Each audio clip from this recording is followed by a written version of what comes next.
Hello, everyone. Very good morning and good afternoon to wherever you're joining in from. Thank you very much for joining us today.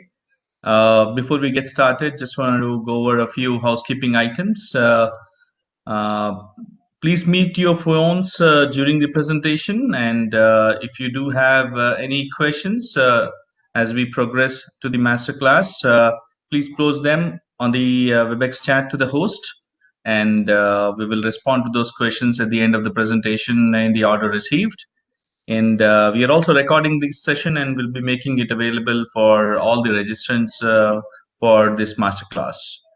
For today's masterclass, four essentials of digital cash forecasting.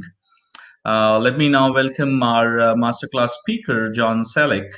He is the president of Revenue Management Associates and comes with over 3 decades of experience in order to cash process.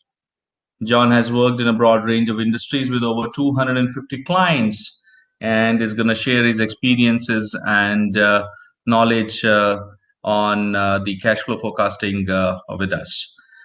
John, over to you, and I'd like to bring you in here and to get started with the masterclass. Thank you very much. Thank you, Akshay. It's a pleasure to be with you today and discuss what I think is actually a very interesting subject and also very, very relevant today, given the economy and given that many companies out there are suffering not only from reduced revenue, but significantly reduced cash flow. So forecasting that cash flow is a critical part of navigating this economy. So we'll quick introduction to set the context, take a high-level overview of the cash forecasting process. Then we'll dig right to essentials, and I've identified the four essentials of digital cash forecasting. And we'll talk about the advantages of digital cash forecasting. With you, a customer success story, which is always fun to do. Wrap up with a conclusion, and then answer any questions you might have. Let's kind of level set, to use an old IBM phrase. So in normal times, accurate cash forecasting is the prerequisite for optimizing short-term cash management, which basically has two components: borrowing, which you want to minimize, and investing plus cash to earn some interest income. Now, clearly, in today's low interest rate environment, the costs of borrowing and the rewards for investing are much lower, but certainly it's still something I want to do, particularly for companies that have large amounts of cash. Even a small return can be up to significant dollars. And like most every business process, cash forecast must be tailored to the individual company, its business model, its customers. And again, as we're finding over the last couple of years with most business processing, the quality, the accuracy, the efficiency can be greatly improved with using these emerging digital technologies such as machine learning and artificial intelligence. And when I say emerging, I mean over the context of history. These capabilities are here. They're here today, being used by many companies. It's not some concept of the future. Let's take a quick look at the cash forecasting process. And what are the key components and critical activities? Well, first is to identify the components of cash flow. And of course, we got two halves here, right? Disbursements and receipts. And disbursements as a whole can be forecasted pretty accurately. I mean, you think of payroll. For most companies, the headcount doesn't change all that much, and it's certainly known. Payables, if you have a decent accounts payable system, you know it's cheap, so to speak, for payment over the coming couple of months. And purchase orders are a good gauge as well. Lease commitments, I mean, those can be forecasted with 100% accuracy. If you owe $10,000 a month for office rent for the next 5 years, it's hard to compute your office rent outflow is going to be for the next few months. Capital investments are a little tricky for a couple of reasons. One, they tend to be very large amounts. Two, the timing is somewhat difficult to forecast. I mean, certainly there's a big approval process, but once the capital investment is in progress, whether it's buying equipment uh, and installing software, there's always a critical path and set up for when the installation is going to take place and when it's going to be over. But we all know those deadlines tend to slide, and you're not going to pay for a big ticket item until you're convinced that it's working as advertised. So again, the timing of paying for a capital investment can be a little tricky. Debt reduction, again, infrequent, but just big outlays. Those can be forecast accurate. That's the outflow side. The inflow side, the major inflow on a recurring basis is payments from customers for products or services you've delivered and billed. So that's receipts from AR, accounts receivable. For some companies, royalties can be a significant flow. And then, of course, there's financing inflows, issuance of debt, issuance of stock. Here again, infrequent, but large amounts of money. So those are the major components. Individual companies, there may be others, but I think we've captured the big ones. And then, of course, determine where the data resides. Hopefully that's an easy task. Where is the raw data that needs to be compiled? And how can that be done quickly? And then select a forecasting tool. Now, most ERPs, particularly Oracle and SAP, have a cash forecasting capability. Like most ERP capabilities in order to cash and accounts receivable, they're kind of plain vanilla, if you understand what I mean by that, adequate. And the other issue is, for a lot of clients I've worked with, if you want to customize those ERPs even a little bit, told by their corporate IT department, well, we've got other priorities. It'll be a couple of years before we get to that. Well, that's not a wet answer. So a lot of companies will turn to bolt-on or what's sometimes called the best of breed. Something, an application with some very specialized and advanced capabilities. And then the last is measure the accuracy of your forecast, refine and improved. And the thing to remember here is if you're doing it in some sort of manual, semi-manual, Excel-based methodology, it can be very time-consuming. And that's never a good thing, and we'll dive into that a little bit more. As I mentioned earlier, in our view, it's the receipts from trade receivables that are only a major inflow, but the most difficult to forecast. And this is where digital tools come in. They improve the accuracy, which is great, but they also accelerate the compiling of the forecast. So you can run those forecasts frequently if need be. And in this economy, companies run those forecasts frequently. There's also a parallel process that takes place at some companies, and that's when they set cash collection targets for their collectors month.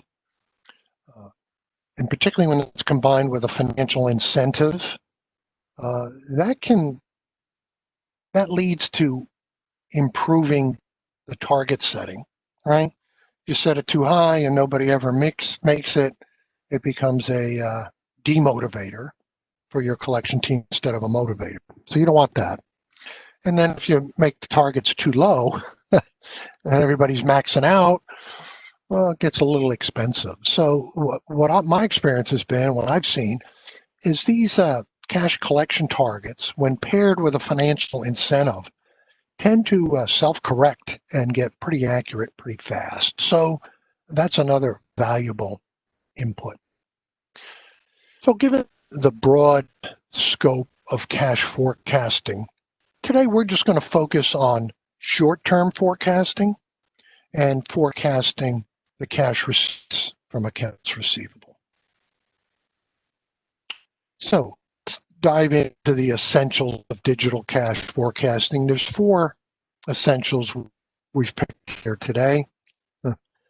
Consolidation, predictive modeling, analysis and simulation, and tracking and monitoring.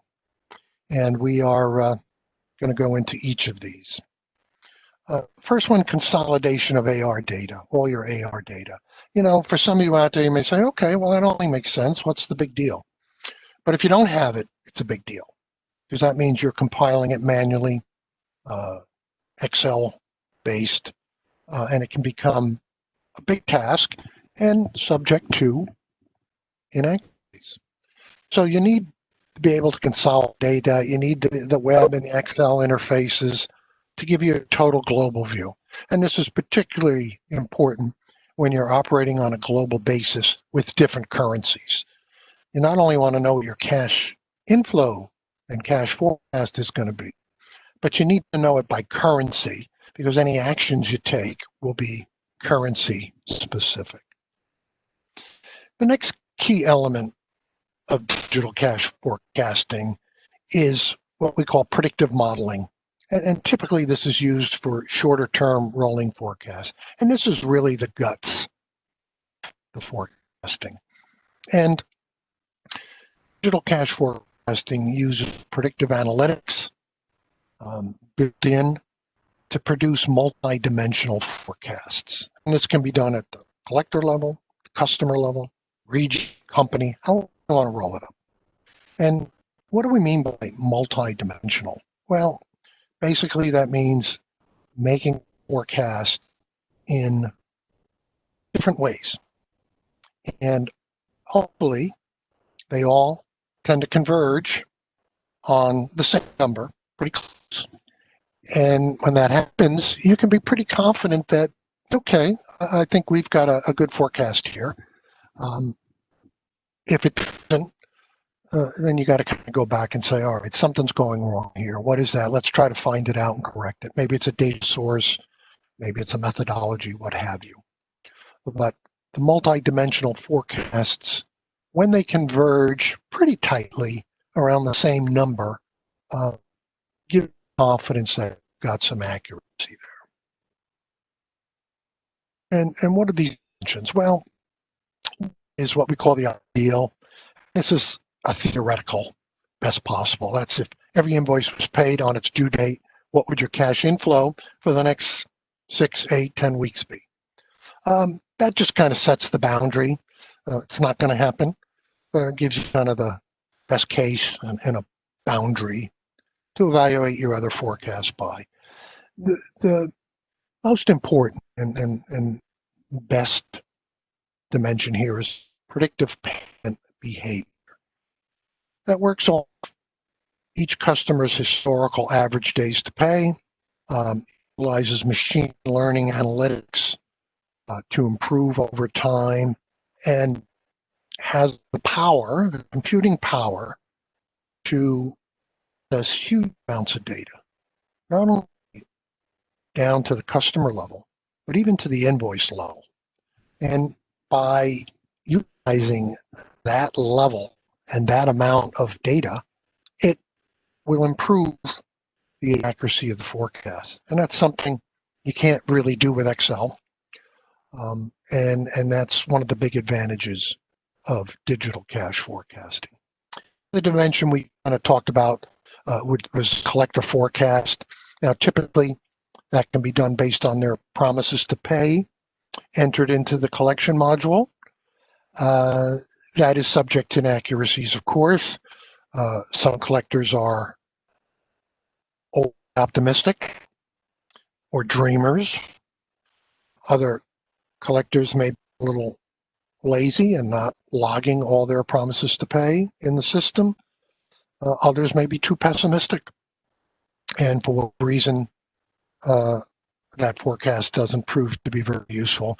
Here is where, if you're using collection targets for an incentive plan, this is the point where that may be substituted here to improve the results. So this predictive modeling processes all this data. Again, we talked the invoice level, customer level, and again, roll up into region, company level, whatever. Whatever you need to give you insight. So there's multiple ways to forecast cash receipts. Hopefully, all converge pretty tightly on a similar outcome. What are some of the other essentials? Well, this next one's important. Analysis and simulation. First of all, you get a forecast, you want to spend some time to try to answer the question, well, is it a good forecast? Is it reasonable? Does it make sense? So having advanced analysis capabilities will help you answer those questions. You can drill down, as I said, to the individual invoice level, customer level, region level, currency level, whatever makes sense for your business. You can do a lot of what-if scenarios. Very, very helpful. What if every customer pays 10 days later than their historical average days to pay? What's that going to do to our forecast? What if 20% of the customers don't pay at all? They've just kind of reached the end of their line, so to speak, due to the pandemic economy and not going to make any payments. So you can do those what-if scenarios, which typically illustrate the downside, quite honestly. But if you can prepare for the downside, then you'll be protected. And it's good to know how serious that downside might be. As I mentioned earlier, you can do the rolling forecasts. In our experience, forecast long-term cash receipts, cash flow, cash positions becomes a little bit like budgeting, annual budgeting. You go out more than a few months, and the accuracy starts to decline significantly. But boy, for the next couple of months, using a rolling forecast, you can achieve some real accuracy there. And then, of course, all this is powered with advanced statistical analysis and methodologies, again, complemented by machine learning, which allows it to improve its accuracy over time. So this is a key step here. It's really not wise to do cash forecasting without doing some simulations and enough analysis that one, understand the logic behind the forecast, and two, can come away feeling comfortable that the forecast is valid and reasonably accurate. So that's an important third essential. And the last one is tracking and monitoring, and I think this kind of makes intuitive sense to most people. Look at your actual cash position and flows versus what you forecast. How big's the gap? Where did you go wrong? Where did you do well? You can pre-program scorecards and dashboard, not only to evaluate results, but also to track it through the month. And for a lot of companies, they're in that state. I mean, they can't wait till month end and say, well, what's our cash position? They need to know every day, every few days, every week what their cash position is, because it's honestly perilous for some companies. So, and then when you have unacceptable gaps between the forecast and the actual, Here again, you can drill down, find out where the biggest errors were, how those forecasts were developed, and what can be done to change and improve them. So the actual versus forecast is really the path to improving accuracy. Let's share a success story here. This is a chemical manufacturer which operated on a global basis, which is important because remember now, they're operating in a lot of different currencies. And as we said earlier, you really need to forecast cash by currency because any actions you take are generally currency based. And look at the customer testimonial here. Dramatic improvement in cash forecasting accuracy down below. It was quantified as accuracy improved by 35%. I mean, impressive. That really put you in control of your cash planning and your actions, whatever actions you may take in a tough economy. You'll also see in this customer success story that there's other benefits. DSO was reduced, delinquency was reduced, and of course this generated some savings. But it all kind of fits together here. In order to manage receivables well, you really need to understand your customer base, their payment patterns, who the good payers, who the bad payers are. And once you know that, you can manage the receivables well, but also forecast the cash much better. So what can we conclude from this today? Certainly in this economy, you need to monitor your cash position and you need to forecast what it's going to be in the short, medium term. Because think of it, if your company has had a significant decrease in revenue, significant decrease in profitability, maybe unprofitable, cash inflow is reduced, cash is tight, you may have to make some real tough decisions, like furloughing employees, laying payment to your suppliers, which, is never a good thing, especially when you depend on them to provide products and services you need to produce your product or service. So tough decisions, a key element in making those decisions is the cash forecast.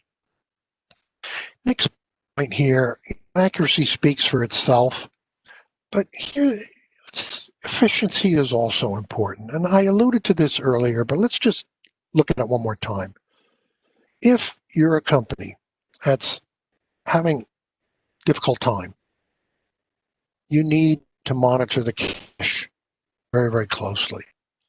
And if it's a manual / Excel process that involves a lot of people, takes a lot of time, consumes a lot of work hours, that inefficiency can hurt you because a lot of the people who are using the cash forecast are all responsible for driving cash inflow.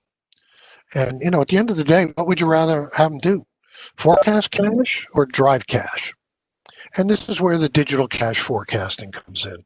It can enable better intelligence and to do it much more efficiently, which is very, very important for companies in this economy.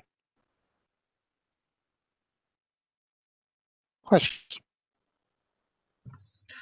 All right, thanks a lot, John. So I'd like to now invite our attendees to pose the questions in the chat to the host. We'll be able to take those questions sequentially. So John, here is our first question. This is all about, I think, cash receipts from AR. So why it is important to forecast cash receipts from AR using more than one method? Well, I mentioned it a little earlier. By using 3 methods, the hope and expectation is that they'll converge on a number or a verb. narrow range of numbers. And when that happens, you can be pretty confident that your forecast is accurate. It's like, right? I mean, we're in the United States. Do you listen to one poll, one forecast, or look at many polls and many forecasts? In fact, there's a company that product is running the averages of a dozen different polls. So same thing with cash forecasting. Let's do it three ways. Hopefully they converge on the same number, and we've got a good feeling, for that our forecast is accurate. Thank you, John. I think I have another question. This is about the importance of utilizing the advanced statistical analytics, enhancing with the machine learning. How important it is.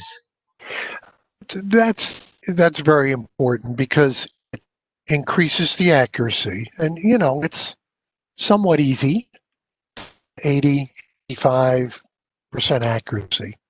But to get up to the 90+% accuracy is a lot more difficult. And that's where you need to be able to do several methods, but also analyze large amounts of data using advanced statistical techniques to that accuracy over 90%. And you need the computing horsepower to do that. You need the advanced science of the advanced analytics that and digital forecasting gives you all of that.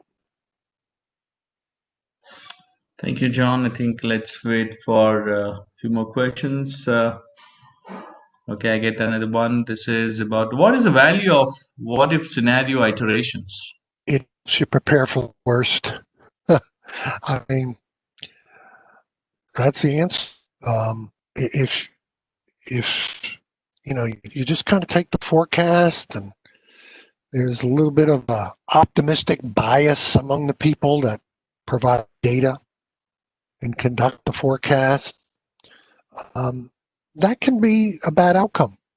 So by doing the what if scenarios, you explore the downside, so to speak, explore the shortfalls, and how big those shortfalls could be. And that's important to know because you got to prepare for that. At least some contingency plans if the bottom drops out of your cash.